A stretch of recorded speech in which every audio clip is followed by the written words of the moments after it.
నీతి మార్గాన్ని నడిపించేది, స్వచ్ఛమైనటువంటి బాట చూపించేది ఏదైనా ఉంది అంటే పరిశుద్ధమైనటువంటి ఈ యొక్క గ్రంథమే, ఈ యొక్క వాక్యమే, ఈ పరిశుద్ధమైన బైబిలే.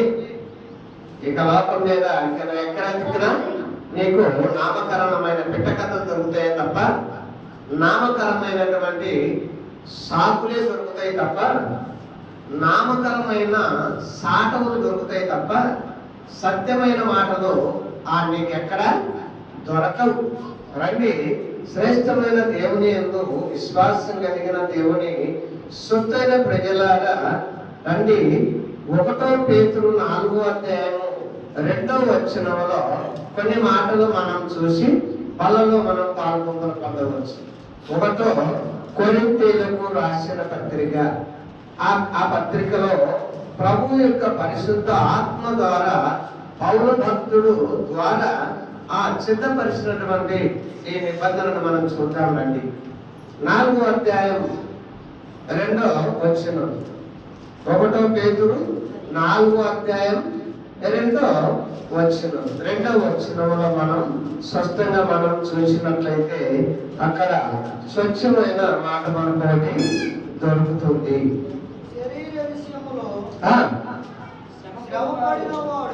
శరీర విషయంలో శ్రమపడిన వాడు శరీరమందు జీవించిన మిగిలిన కాలము ఇక మీదట అనుసరించి నడుచుకోక, ఏటిని అనుసరించి నడుచుకోక, మనుష్య ఆశలను అనుసరించి నడుచుకొనక, దేవుని ఇష్టానుసారముగా నడుచుకున్నట్లు పాపముతో జోలిగా ఏమిటితో జోలి ఉండకూడదు, ఏమిటితో సాహసం ఉండకూడదు. ప్రభువును గుర్తెరిగిన తర్వాత, ప్రభువును రుచి చూచిన తర్వాత శరీర వేచ్ఛను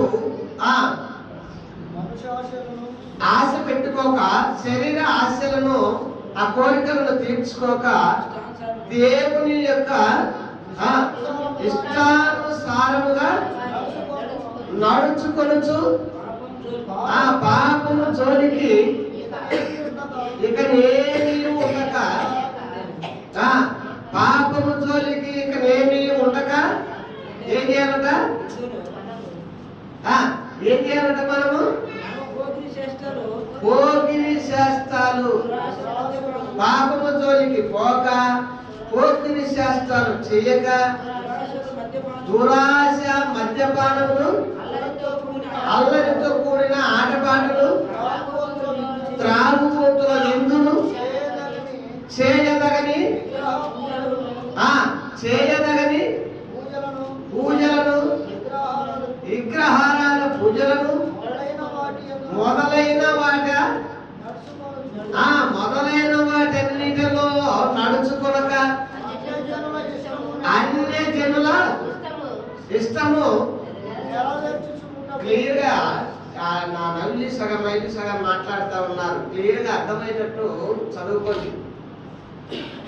అన్య ప్రజల ఇష్టము నెరవేర్చక, అన్య ప్రజల ఇష్టము నెరవేర్చక, దేవుని యొక్క వాక్యము బహు స్ట్రిక్ట్గా ఉంటది, బహు స్ట్రిక్ట్గా ఉంటది, బహు కండిషన్గా ఉంటది. దేవుని నమ్మిన వాళ్ళు, దేవుడి యొక్క సహవాసం నీకు కావాలన్నా ఎవరితో దూరం ఉండాలంట? అన్య జనుల ఇష్టాన్ని నెరవేర్చుటకు గతించిన కాలము చాలు. ఎంత డిటేల్గా, ఎంత దివ్యంగా, ఎంత సత్యంగా, ఎంత చక్కగా మాట్లాడుతుందండి వాక్యం. అయ్యా, నువ్వు నడిచింది చాలు.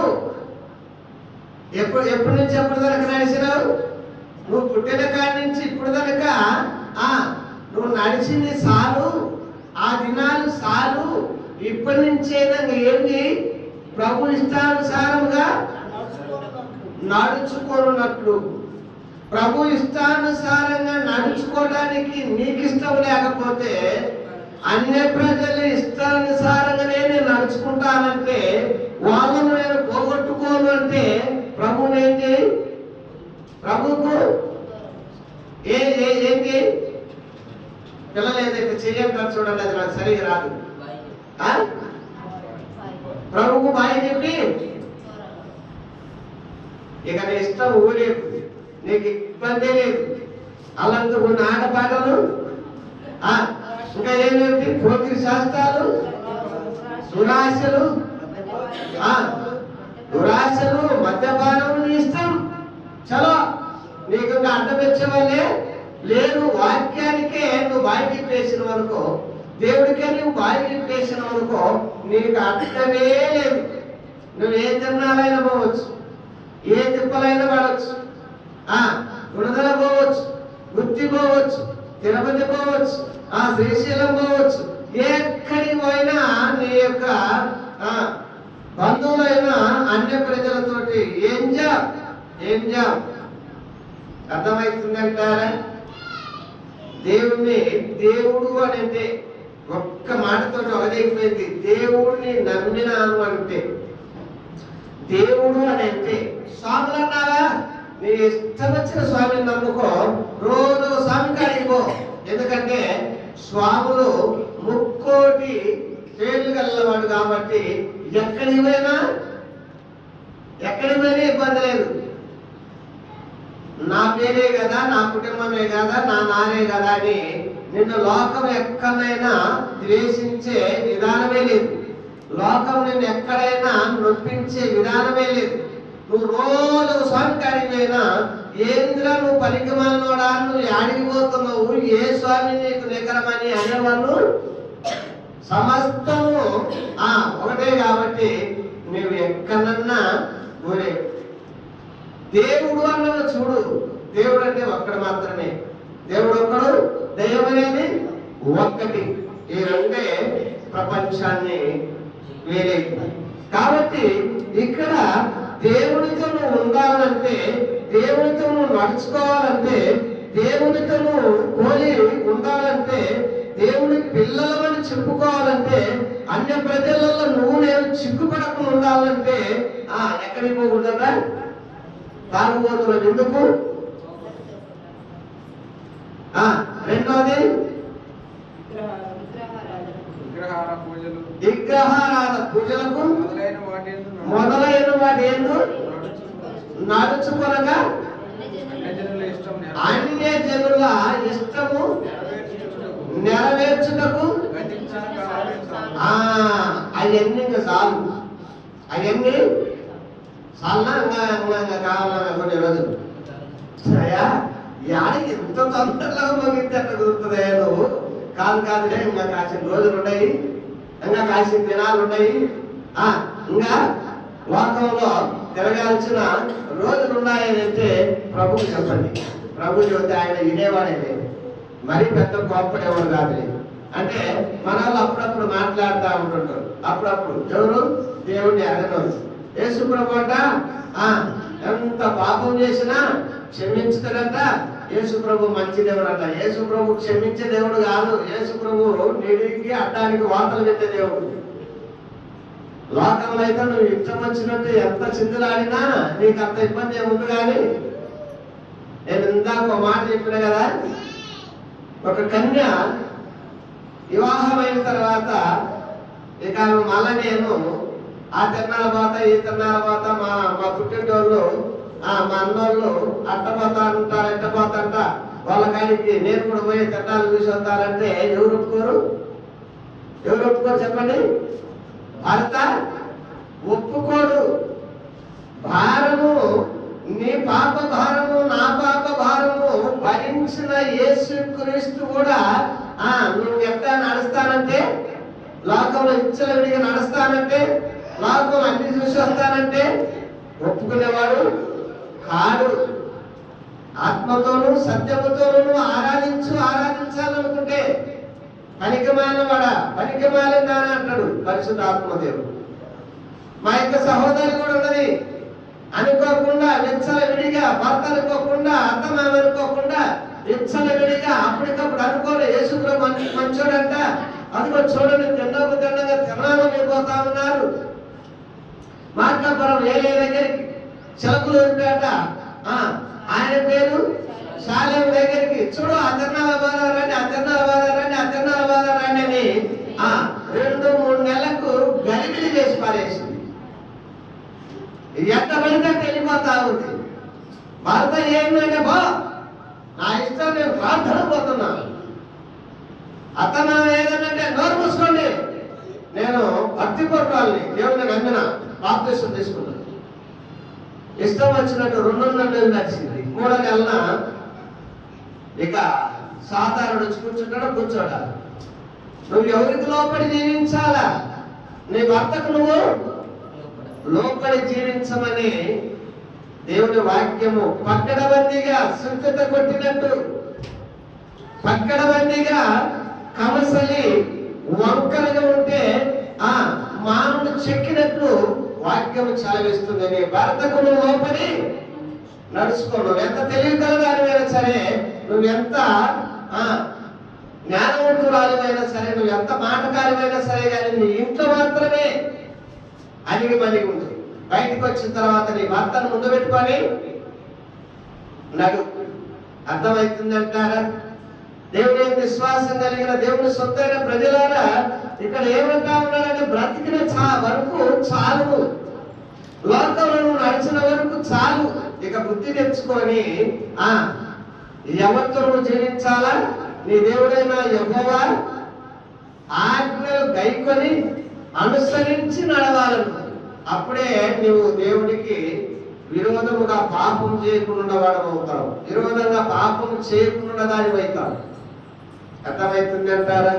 దేవుని విశ్వాసం కలిగిన వాళ్ళారా, రండి శ్రేష్టమైన పరిశుద్ధ గ్రంథంలో. నీకు జ్ఞానం లేదా? పరిశుద్ధ గ్రంథంలో తేరి చదువుకుంటే నీకు జ్ఞానం వస్తుంది, చదవకపోతే నీకు జ్ఞానం రాదు. అజ్ఞానంగా ఎవరో మాట్లాడిన మాటలు మనము అవి దృష్టిలో పెట్టుకుంటే అర్థం కాదు. కానీ పరిశుద్ధమైనటువంటి దేవుని యొక్క గ్రంథంలో తేరి కొంచెమైనా చదువుకుంటే జ్ఞానం వస్తుంది, చెప్పిన మాటలు అర్థమవుతాయి. చెప్పిన మాటల ప్రకారంగా మనం నడుచుకోవడానికి, మన జీవితానికి ఒక బాట క్లియర్గా కనబడుతుంది. చూడండి, 1 కొరింథీయులకు రాసిన పత్రిక 1వ అధ్యాయం 24వ వచనం ఒకసారి మనం చూద్దాం. క్లుప్తంగా కొద్ది భాగమే మీకు చూపిస్తా, అంత మీకు పాఠంగా చదవాలంటే లేట్ అవుతా ఉంది. 1వ అధ్యాయం 24వ వచనం, 1 కొరింథీయులకు రాసిన పత్రిక 1వ అధ్యాయం 24వ వచనం. ఆయన యూదులకు ఆటంకముగాను అన్యజనులకు వెరితనముగాను ఉన్నాడు గాని యూదులకేమి క్రీస్తు దేశస్థులకేమి పిలవబడిన వారికే పిలవబడిన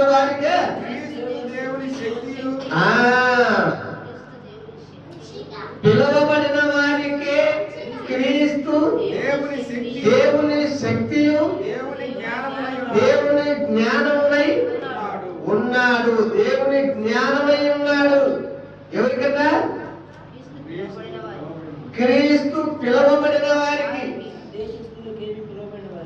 ఈ యొక్క దేశంలో ఉన్నవారికి కాదు, లోకంలో ఉన్నవారికి, క్రీస్తు దేశస్తులకు ఆయన మాటలు ఏమైనాయంట? ఎన్నితరముగా ఉంటాయంట. నిజంగా మన యొక్క బంధువులకు ఈ మాటలు ఎన్నితరంగా ఉంటాయి. మనం నమ్మేది మన బంధువుల మాటే. మన స్నేహితులకు ఈ దేవుని మాటలు వెరితరంగా ఉంటాయి. మనం నమ్మేది మన స్నేహితులని, దేవుని కాదు. ఈ యొక్క లోకంలో ఉన్నవారికి ఈ మాటలు ఏమై ఉంటాయంట? వెర్రితనము. క్రీస్తును నమ్మిన వారికి, క్రీస్తులో పోలి నడుచుకునే వారికి, క్రీస్తు అని దేవుడని గ్రహించిన వారికి క్రీస్తు దేవుని జ్ఞానము జ్ఞానం నీకు ఉండాలంటే, జ్ఞానము నీకు బోధించబడాలంటే యొక్క పరిశుద్ధ గ్రంథంలోకి రా. క్రీస్తును హృదయపూర్వకంగా చేర్చుకో, ఆశమాశగా చేర్చుకుంటే నీకేమీ అర్థంగా. చూడండి, కింద వచ్చిన మనం చూసినట్లయితే అక్కడ దేవుని యందు భయభక్తులు కలిగిన దేవుని చుట్టైన ప్రజలారా, 3వ వచనంలో చూడండి, మనము 3వ వచనము ఏం అర్థం కాలేదా? ప్రభు అయిన యేసుక్రీస్తు నుండి కృప సమాధానములు మీకు కలుగును గాక. కృప సమాధానములు మీకు కలుగును గాక. ప్రేమ కలిగినటువంటి సహోదరులారా, దేవుని యందు భయభక్తులు కలిగిన నీవు నేను, శ్రేష్టమైన నీకు నాకు దేవుని యొక్క కృప ఎలాంటిదంటే, దేవుని యొక్క వాక్యం ఎలాంటిదంటే, నీకు నాకు కళ్ళు తెరిపించేది, నీకు నాకు అర్థమైనట్టు పాట తెలియపరిచేది. చూసారా, ఇక్కడ మనం 29వ వచనంలో మనం ఒక మాట చూసినట్లయితే, 29వ వచనంలో ఏ శరీరము దేవుని ఎదుట అతిశయమున్నట్లు జ్ఞానులను సిగ్గుపరచుటకు లోకములో ఉన్న ఎర్రివారిని దేవుడు ఏర్పరచుకొని ఉన్నాడు. బలవంతులైన వారిని సిగ్గుపరచుటకు లోకములో బలహీనులైన వారిని దేవుడు ఏర్పరచుకొని ఉన్నాడు. ఎన్నికైన వారిని వ్యర్థము చేయటకు లోకములో ఏమైన వారిని, నీచులని పిలువబడిన వారిని, ఎన్నికలేని వారిని దేవుడు ఏర్పరచుకొని ఉన్నాడు. అయితే ఆయన మూలముగా మీరు క్రీస్తు యేసునందున్నారు గనక ఇప్పుడు లోకానికి మీరు ఏమై ఉన్నారంటే జ్ఞానులై ఉన్నారు. లోకంలో ఉన్నటువంటి జ్ఞానులు క్రీస్తు ప్రజలకు అజ్ఞానులు, ఎర్రివారిగా ఆయన స్వీకరించబడి ఉన్నారు. ఎవరైతే జ్ఞానులు అనిపించుకుంటున్నారో, ఎవరైతే తెలివి కల్లోలు అన్నారో, వాళ్ళను అజ్ఞానులుగా చేయడానికి అజ్ఞానులైనటువంటి వారిని ఏం చేసినారట? ఎన్నిక చేసుకున్నాడు దేవుడు. నిజంగా నీవు శ్రేష్టమైనటువంటి దేవుని యందు భయభక్తులు కలిగి నువ్వు నిజంగా జ్ఞాని అనిపించుకోవాలంటే నువ్వు పరిశుద్ధ గ్రంథంలోకి రా, నీ కళ్ళు తెరవబడతాయి. నేను అన్ని సంపాదించుకున్నాను, నాకే కొదవలేదంటాడు పరిశుద్ధ గ్రంథం.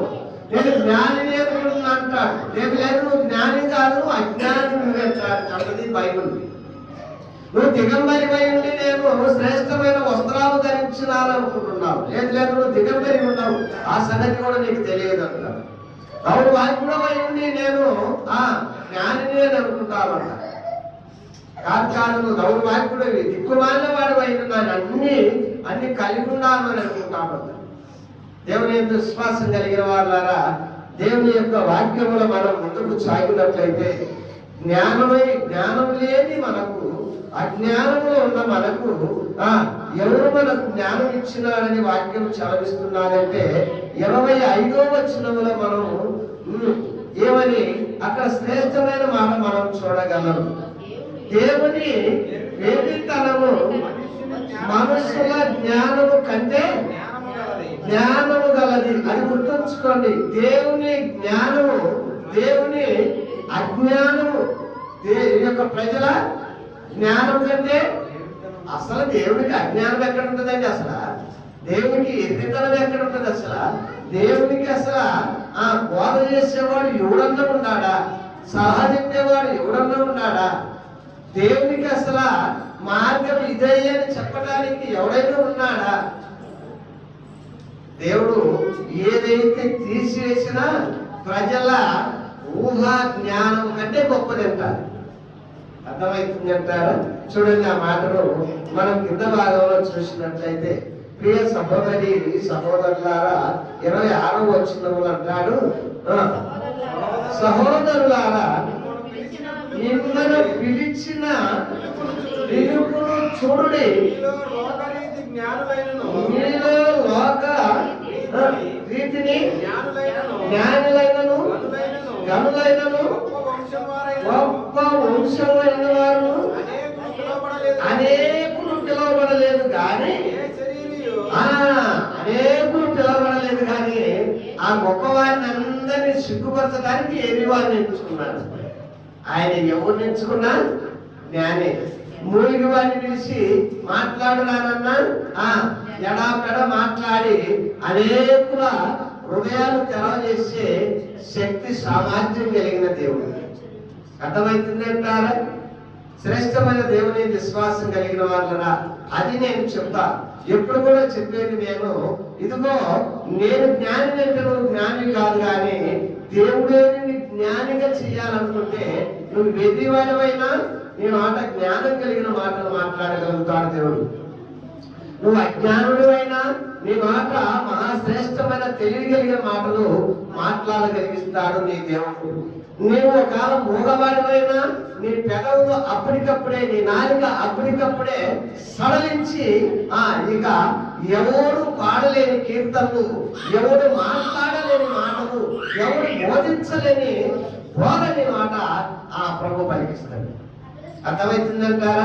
ప్రభువుకు ఉన్నటువంటి శక్తి ప్రభువును గుర్తెరిగిన వారికి తెలుస్తుంది, కానీ ప్రభువు చూసిన వారికే ఆ యొక్క భాగ్యం అర్థమైంది, కానీ ప్రభువు ఆశీర్వదించిన వారికే ఆ బోధ వినటానికి ఇష్టపడుతుంది. ఇన్న ఆ మాటలు ఇతరులకు మళ్ళా పంచిపెట్టడానికి ఆతృత కలుగుతుంది. అదే ఇన్న మాటలు మౌనంగా ఉంటారు చూడు మూగి వాళ్ళ, వారికి ఏం లేదు, దేవునికి వాళ్ళకు ఏ పొత్తు ఏ సాంగత్యము లేదు. పాపము చూస్తూ ఉంటారు, పోతా ఉంటారు, వస్తూ ఉంటారు, పోతా ఉంటారు. వాళ్ళు ఎవరంట? వాళ్ళు పాపము మోగ చెవిటి వాళ్ళ కింద లెక్కండి. దేవుని విశ్వాసం కలిగిన వాళ్ళారా, ఓసన్న ఆయన యొక్క ప్రసంగంలో ఒకసారి చెప్తా వస్తాడు. అనేకులు కూర్చొని ఉన్నారంట. ఆయన వాక్యం చెప్తా ఉన్నప్పుడు చివరి భాగంలో అందరూ మోకరించండి, ప్రార్థన చేసుకున్నాం ప్రభు కొరకు, తలలో వచ్చి మోకరించండి అంటే అందరూ మోకరించిందంట. అందరూ తలలో వచ్చిందంట. ఒక అమ్మాయి మాత్రం గుడ్లు మోకరించి ఎట్లా చూస్తా ఉందంట. వసనకి తల వచ్చి ప్రార్థన చేసుకున్నామంటే తలవంచమంటే గుడ్లు మోకరించి చూస్తలేదు, తలగించి చూస్తలేదు గుడ్లని నేను బాగుపడుతున్నాడు అంటుందంట అమ్మాయి. ఏంటి అమ్మాయి? తల వచ్చి ప్రార్థన చేసుకున్నామంటే అంటదేంటి అని ఆయన కొంచెం సీరియస్ అరిచాడు. పక్కనున్న ఆ సహోదరి, ఆ అమ్మాయి పక్కన సహోదరుని ఆమె కళ్ళెత్తి చూస్తే ఈమె నిజంగా చూస్తుందంట. ఆయనకి ఆయన వైపు అమ్మాయి ఆ పక్కన ఉన్న అమ్మాయి అమ్మాయి చెరుకు వేసుకో అని సైడ్ చేసి ఇట్లా అన్నది. అమ్మాయి అప్పుడు చెరువు ఎత్తున ముసుకేసుకొని వెనకడ కొనుక్కుంటా మోకాళ్ళు వచ్చింది. అర్థమైందా? ఇప్పుడు మీకు అర్థమవుతుందంటారా? ఆ అమ్మాయి ఎవరు? అప్పుడు హోసన్ అన్నాడు, నేను గంటలు ప్రసంగం చేస్తున్నా కానీ ఆ అమ్మాయి మూగ శివుడు తన సంగతి నాకు తెలియదు. ఆ అమ్మాయి కింద సంగతి నాకు తెలియదు, నోరు లేదన్న సంగతి నాకు తెలియదు. నిజమే, శావకులమైన మేము చెప్పడం మా బాధ్యత, కానీ మీ హృదయంలో ఉన్న తలంపు, మీ హృదయంలో ఉన్న ఆలోచన మాకు తెలియదు. ప్రభువు ఒక్కరికి మాత్రమే తెలుసు. కాబట్టి దేవుని యొక్క విశ్వాసం కలిగిన వాళ్ళారా, అక్కడ మనం కింద భాగంలోకి 2 రాజుల గ్రంథం 20వ అధ్యాయం 5వ వచనంలో మనం చూసినట్లయితే దేవుని యొక్క శక్తి ఎంత గొప్పదో, దేవుని యొక్క ప్రేమ ఎంత గొప్పదో, దేవుని యొక్క కనికరం ఎంత గొప్పదో లోకంలో ఎవరికి ఎక్కడ చూడలేనటువంటి కనికరం కలిగినటువంటి దేవుడు మన పక్షాన ఉన్నాడు. ఎవరికి లేని ధన్యత దేవుడు మనకి ఇచ్చి ఉన్నాడు. చూద్దాం రండి. అక్కడ ఆ 2వ రాజుల గ్రంథం 20:5 చూద్దాం రండి. త్వరగా చూసి మీకు సమయాన్ని మన మనలో పాల్గొంటే ముందుగా ఎలా ఉన్నాం, మనం ఎట్లా ఉన్నాం అని మనం చూస్తే దేవుని యొక్క పరిశుద్ధ వాక్యం మనం తెలియపరుస్తా ఉంది. నీవు తిరిగి నా ప్రజలకు అధిపతి అయిన హిజ్కియా యొద్దకు పోయి అతనితో ఇట్లను, నీ పితరుడైన దావీదునకు దేవుడకు యెహోవా నీకు చలవిచ్చినది ఏమనగా నీవు కన్నీళ్లు విడుచుట నేను చూచితిని. కన్నీళ్లు విడిచేది విడుస్తున్న నిన్ను నన్ను, భూమి మీద కన్నీళ్లు విడుస్తున్న మానవుడి కన్నీళ్లు చూసేవాడు ఎవడున్నాడంటే యెహోవా సృష్టికర్త అయినటువంటి దేవుడు ఒక్కడు మాత్రమే. సమస్త ప్రజలు సృష్టించుకున్న సృష్టికర్త దేవుడు ఒక్కడు మాత్రమే. నీ కన్నీళ్లు చూసే దేవుడు, ఏ రక్తాన్ని చూసే దేవుడు కాదు. రక్తాన్ని కూడా చూస్తాడు. ఎట్లా చూస్తాడు? అక్రమంగా, అన్యాయంగా ఒక నీతిమంతుణ్ణి అవినీతిమంతుడు ఆ కొట్టి ఇవ్వని రక్తము భూమి మీద పడుతుంది చూడండి, ఆ రక్తాన్ని కూడా చూసే దేవుడు. రక్తము భూమి మీద, నీతిమంతుని రక్తము భూమి మీద బొట్టు పడి ఆ బొట్టు యెహోవాకు మొరపెడుతుంట. యెహోవాకు మొరపెడుతుంట. ప్రభువా, ఇదిగో నేను నిర్దోషినైనా నన్ను ఇట్లా కొట్టి చంపుతున్నాడయ్యా. తక్షణమే దేవుని ఆత్మ దిగి వస్తుంది. ఇక్కడ కూడా కన్నీళ్లు విడుస్తూ ఉండగా యెహోవా చూచను. ఆయన కన్నీళ్లు తుడవటానికి ప్రవక్త అయినటువంటి యెషయాను అతి తొందరగా పంపించేసిందంట. ఇదిగో తొందరగా వెళ్ళు, అతను ఏడుస్తా ఉన్నాడు. అతని హృదయము బద్దలయ్యేటట్టు ఏడుస్తా ఉన్నాడు. వాడు తట్టు తిరిగి ఏడుస్తా ఉన్నాడు. అతని బాధ, అతని ఏడుపు, ఆ కన్నీళ్లు నేను చూడలేకుండా. మన కన్నీళ్లు చూడటానికి, మన కన్నీళ్లు తుడవటానికి కనికరం కలిగిన, జాలి కలిగిన మనస్సు ఎవరికైనా ఉందంటే యేసుక్రీస్తు ప్రభువు ఒక్కడికి మాత్రమే. మన సృష్టికర్త అయిన యెహోవా ఒక్కడికి మాత్రమే. చూడండి, ఆలోచించండి. లైవ్ లో ఈయనవారు ప్రతి వారు కూడా దాన్ని పరీక్షించి చూడండి. యేసుక్రీస్తులో ఎంత శక్తి ఉందో చూడండి, ఎంత బలం ఉందో చూడండి, ఎంత జాలి ఉందో చూడండి, ఎంత కనికరం ఉందో చూడండి. కనికరం చూపగలిగిన వాడు ఆయనే, కన్నీళ్లు తుడవగలిగిన వాడు ఆయనే. కాలు తూతే నీ కాలు నీ ఒళ్ళు పెట్టడానికి శక్తి కలిగిన వాడు ఆయనే.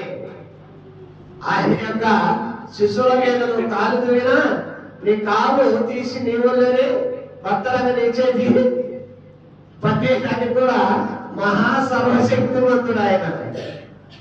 నిజంగా దేవుని విశ్వాసం కలిగిన వారిలాగా నా విషయంలో నేను అన్ని చూస్తా వస్తా ఉన్నా. అందుకే ప్రభువుకు నేను అంత దిగదిష్టగా ప్రభువుకు నేను మొరపెడతా వచ్చేవాడిని. అందుకే నేను ప్రభు కోసం అంత భయపడేవాడిని. ఎందుకంటే నిత్యం మనతో ఉన్న దేవుడు. ఒకే ఒక సందర్భంలో మార్కాపురంలో పోలీస్ స్టేషన్ లో నా తమ్ముడితోనే, అయ్యా నన్ను బాధ పెట్టద్దు, నన్ను నేను ఏదో దుఃఖంతో పొరపాటున నా ప్రభుకు మాట జారినా తక్షణమే నువ్వు చాలా నష్టపడతావంటే మా తమ్ముడు పాపం అప్పటికి చూడలే, నవ్వి ఓహో నువ్వేమైనా మొరపెడతావా లేకపోతే ఎస్ఐకి దిగుతావా చెప్పుకో అని అన్నా. తక్షణమే లేదు ఇక్కడే తమ్ముడు నా మాట ఈయనంటే తాను పచ్చాన బలమైనటువంటి రాజకీయ నాయకుడు ఉన్నాడు. ఆయన ఉండగా నాకేమైతే లేనుకున్నాడు. టక్క 5 నిమిషాలలో ఇప్పుడు అన్నాడు నా తమ్ముడు, ఎవరితో లేని మొదలు కానీ ఆడపిల్లలు ఏదైనా పాపం వచ్చినప్పుడు ఏదో నన్ను ఏదన్నా దూషిపోతారు, నన్ను ఏదో తిట్టబోతారు. ఆ తమ్ముడు అంటాడు, వద్దు జాగ్రత్త, ఆయన మీద మాట పడదా, పిడుగు మీద పడ్డట్టు. ఆయన దుఃఖపడేదన్నా జారిందా, పిడుగు వచ్చి పడ్డట్టు. అర్థమవుతుందంటారా?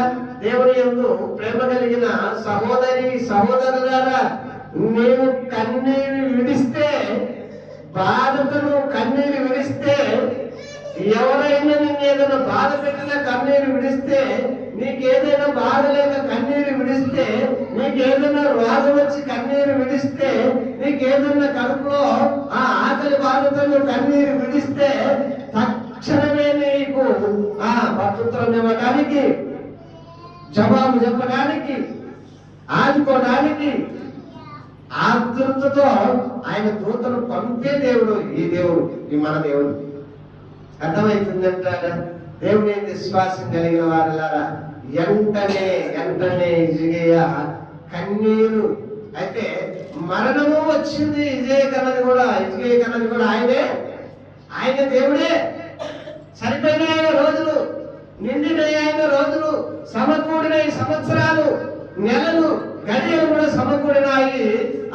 పోయి ఆయన చిన్నపడమని చెప్పు యెషయా అని చెప్పి ప్రవక్తకు చెప్పినాడు. ప్రవక్త వచ్చి చెప్పగలనే హిజ్కియా అనేటువంటి ఆ భక్తుడు ఎవరికి చెప్పలేదట, ఏ బంధువులో చెప్పలేదట. మనమైతే బంధువులు పిలిపించుకుంటాం, కానీ మనం ఎక్కిలు కూడా ఏడుస్తాం, ఆడపిల్లలు పిలుచుకుంటాం, అయిపోయింది ఆపేనట్లు. కొడుకులు పిలుచుకుంటాం, కొడుకులు అయిపోయింది నేను బతకలేను. బంధువులు అందరూ గ్రామస్తులు, స్నేహితులు వస్తే కూడా కన్నీళ్ళు కారిపోతాం, ఈ వాళ్ళకి వాళ్ళు ఏడుస్తాం, ఆ వాళ్ళకి వాళ్ళు ఏడుస్తాం, వాళ్ళని చూసి ఏడుస్తాం. ఇప్పుడు హిజ్కియా అట్లేమి ఆడాలి, గోడ వైపు తిరిగి ఏకైక సృష్టికర్త అయినటువంటి యెహోవానే హృదయంలో తలుచుకుంటూ, యెహోవా, నేను చేసిన పరిచర్య నీకు ఇష్టపడలేదా? నేను చేసిన సేవ నీకు అనుకూలంగా లేదా? నేను యథార్థంగా నేను బ్రతకలేదా? ఇందాక సహోదరు అంటుంది కదా, యథార్థత నా నోటనే రాలేదయా, నన్ను క్షమించాయన్నట్టుగా. నేను చేసిన పరిచర్య యథార్థమైంది కాదా, కపటమైందా? అయితే కొన్ని రోజులు కానీ నేను సేవ చేద్దామని ఎంతో ఆశపడ్డానయ్యా. నీ పరిచర్యని పాదసేవ చేసుకోవడానికి నేను సిద్ధంగా ఉన్నానయ్యా. ఇంత తొందరగా నా ముగించేసినావా? నా ఆశ ఏమైపోద్ది అనేది ఆయన సేవ కోసం ఏడ్చింది హిజ్కియా. నాకు ఎన్ని బంగారాలు ఏమలేదు. ఇంకా పాపం ఒక సాయిబాయి అన్నాడు, అయ్యా గుండెలో పోటు వచ్చిందంట. పాపం గుండెలో పోటు వస్తే ఆటో స్ట్రోక్ వచ్చిందంట. ఆయన అన్నాడంట, ప్రభా నన్ను ఇప్పుడు తీసుకోరాకు, నేను చేసే పనులు చాలా ఉన్నాయి, ఇంకా పిల్లలంతా చదువుకోవడలేదు, సంసారం ఇంకా కాస్త బాధల్లో ఉంది, అప్పులలో ఉంది, పిల్లలు లేదు, వండి పెట్టే దిక్కు లేదు, చాలా సెలవు తోనే వాళ్ళు లేరు, వీళ్ళు తోనే వాళ్ళు లేరు, వీళ్ళు ముట్టుకే వాళ్ళు లేరు, ఇంకా నీచమైన బ్రతుకునేది బతకాలని ఉన్నాను. మంచాల్లో కూర్చొని అన్ని చేస్తే వచ్చే వాళ్ళు పోయే వాళ్ళు అనేది అందరూ. కానీ వీడు ఎంత పాపం చేసుకుందో, వీడి గుడ్డలలోనే మంచంలోనే అన్ని అవుతున్నాయి, వీడి బతుకుపాడు కానీ మళ్ళా దేవుడిని నమ్మినాడా? ఇవన్నీ దేవుడి ముందు చెప్పుకుంటూ వచ్చిందంట. నేను ఇంకా చాలా దినాలు ఉన్నాయ్యా, నాకు బాధలు చాలా ఉన్నాయి, అనుభవించే దినాలు చాలా ఉన్నాయి. ఆ తర్వాత ఆ పక్కనున్న వ్యక్తిని అడిగితే, ఆ పక్కనున్న వ్యక్తి అంటడా, అయ్యా ఈడు బతికిన దినాలన్నీ యాడ బతుకుతాడంటే బొక్కెడు తిని నడి బజార్లో ఆ దేవాలయం దగ్గర అడుగు మీద కూర్చొని ఎప్పుడు అన్యులతోనేనయ్యా ఈ వ్యవహారం, ఎప్పుడు అన్యుల సావాసమేనయ్యా. ప్రభు ఏమన్నాడు? లోకంలో తిరిగిన కాడికి చాలరమ్మయ్యా, నువ్వు నన్ను ఎరగనప్పుడు ఎంత తిరిగినా నన్ను ఎరిగిన దినాలు ఇప్పటి నుంచిన నా ప్రజలతో నా యొక్క ఆజ్ఞలు, నా నిబంధనలు, నా శాసనములు పాటిస్తే కొన్ని రోజులు పవిత్రంగా జీవిస్తావు అని వాక్యం చదివిస్తుంది. అర్థమవుతుందంటారా? దేవుని యందు భయభక్తులు కలిగిన దేవుని సొంతైన ప్రజలారా, ఇలాంటి కనికరం కలిగిన దేవుని మనం ఎట్లా సేవిస్తా ఉన్నాం, ఎట్లా ఆరాధన చేస్తా ఉన్నాం? నువ్వు కార్చెరుకు నీ యొద్దకు పరిగెత్తుకుంటూ పంపించింది దేవదూతలు. నీ యొద్దకు తరిమి ఆలస్యము ఉండకుండా పరిగెత్తు, పోత ఏం చేయి మళ్ళా పోత తన యొక్క దేహం మీద పుండు మానడానికి నువ్వు మార్గ మధ్యలో పోతుండగా అంజూరపు ఆ పండు ఆ ఆకు తీసుకపోయి ముద్ద చేసి తన పుండు కట్టమని. ఎంత కనికరం కలిగిన దేవుడు అండి దేవుడు. మన దేహంలో ఏదైనా పుండుంటే మానిపే దేవుడు. కన్నీళ్లు తుడిస్తే కన్నీళ్లు కాడిస్తే తుడవడానికి తన దూతలు పంపిన దేవుడు. మనం ప్రభు కోసం ఏం చేస్తున్నాం అండి? ప్రభు కోసం మనం ఎట్లా బ్రతుకుతున్నాం? ఎక్కడైనా కుటుంబ కూడిక అంటే 12 సార్లు చెబితే కథలు. ప్రభుకి ఒక్కసారి ఏమిచ్చిండు? ఎవరు? హిజ్కియా. ఎరుకనే దూతను పరిచయం చేయడానికి పంపించి. మనం ఎంత గర్విస్తున్నాం. ప్రభు ఎంత జాలి కలిగిన మనసు, ప్రభు ఎంత కనికరం కలిగిన వాడు. మనమెంత ప్రభువుకు పరిచయం చేస్తా ఉన్నాం. ఆదివారం వచ్చిందంటే ఆయన మందిరం ముఖమే మనం చూడాలి. మన ముఖం వైపు ఎల్లవేళలు చూసే దేవుడు. ఆదివారమే కాదు, ఎల్లవేళలు చూసే దేవుడు. మన ఇల్లు రోజు తోముకుంటాం. ఆయన ఇల్లు సంవత్సరానికి ఒక్కరోజు కూడా తుడవటానికి ఇష్టపడం. మన బట్టలు రోజు ఉతుక్కుంటాం. ఉతుకుతా ఉంటాం. ఆయన పరిశుద్ధమైనటువంటి బల్ల మీద ఉన్న ఈ వస్త్రాలు ఏ రోజన్నా అయ్యా ఆ దేవుని యొక్క బల్ల మీద ఉన్న సేవకుడికి ఉపయోగపడినటువంటి ఆ బల్ల మీద ఉన్న బట్టలు ఏమన్నా ఉతకడానికి నాకు ఒకరవా సమయం ఏమన్నా ఇస్తారా అన్నోళ్ళు ఎవరన్నా ఉన్నారా? నీ బతుకు ఉతకడానికి దేవుడికి ఇష్టంగా ఉంది. నీ కన్నీళ్లు తుడవడానికి దేవుడికి ఇష్టంగా ఉంది. నీ ఆకలి బాధ తీర్చడానికి తన కుమారుడైనటువంటి యేసుక్రీస్తు పవిత్రమైన శరీరము సిద్ధపరచడానికి ఇష్టంగా ఉన్నాడు. నీ దాహం తీర్చడానికి ఆయన కుమారుడి రక్తము ఆ పాత్రలో నింపబడి ఉన్నాడు.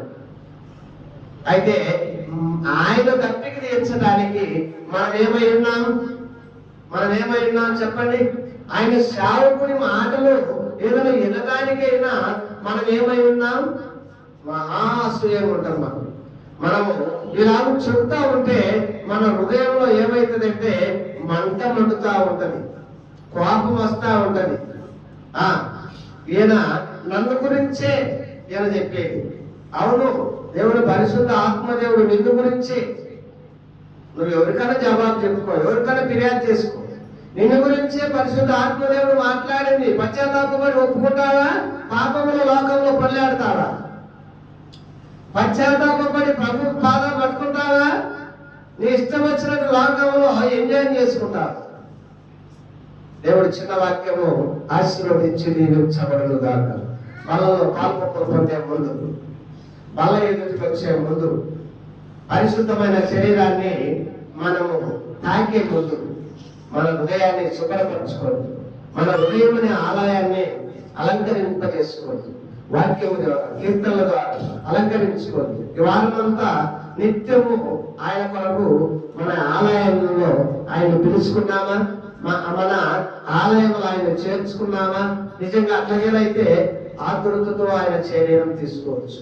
ఆశతో ఆయన రక్తాన్ని మన యొక్క దాహం తీర్చుకోవచ్చు.